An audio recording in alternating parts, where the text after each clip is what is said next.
Right. So yesterday was the February meeting. All the trustees were present.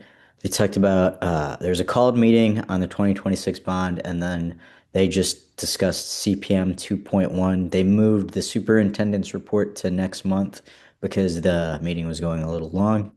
And so, in terms of the bond, the board did unanimously adopt an order calling for the bond election to be held this spring on May 2nd.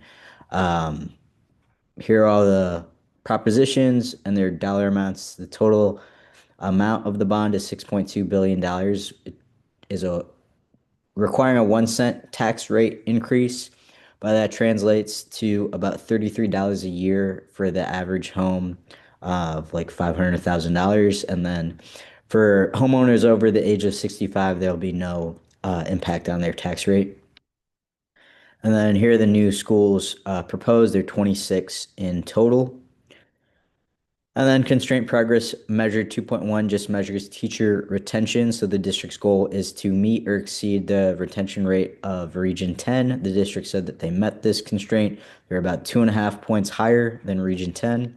They did share historically some historical data. So since implementing TEI in 2014, the district previously had a higher turnover rate in comparison to both the state and Region 10, but that has flipped and now they have a lower turnover rate in comparison to both the state and Region 10.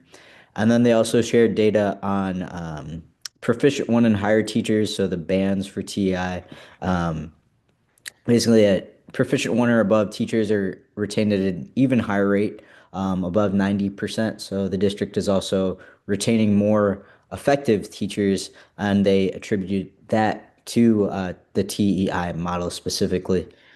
And so next steps are just leveraging the enhanced uh, teacher incentive allotment from TEA, and that opportunity for next year. They said that this could mean an additional $8 to $11 million that goes to the district that they could support even further increases to teacher compensation, and then also just increasing supports like the mentor program and professional learning for new and early career teachers so they're able to achieve those TEI, uh, the higher bands, more effective bands at an accelerated rate.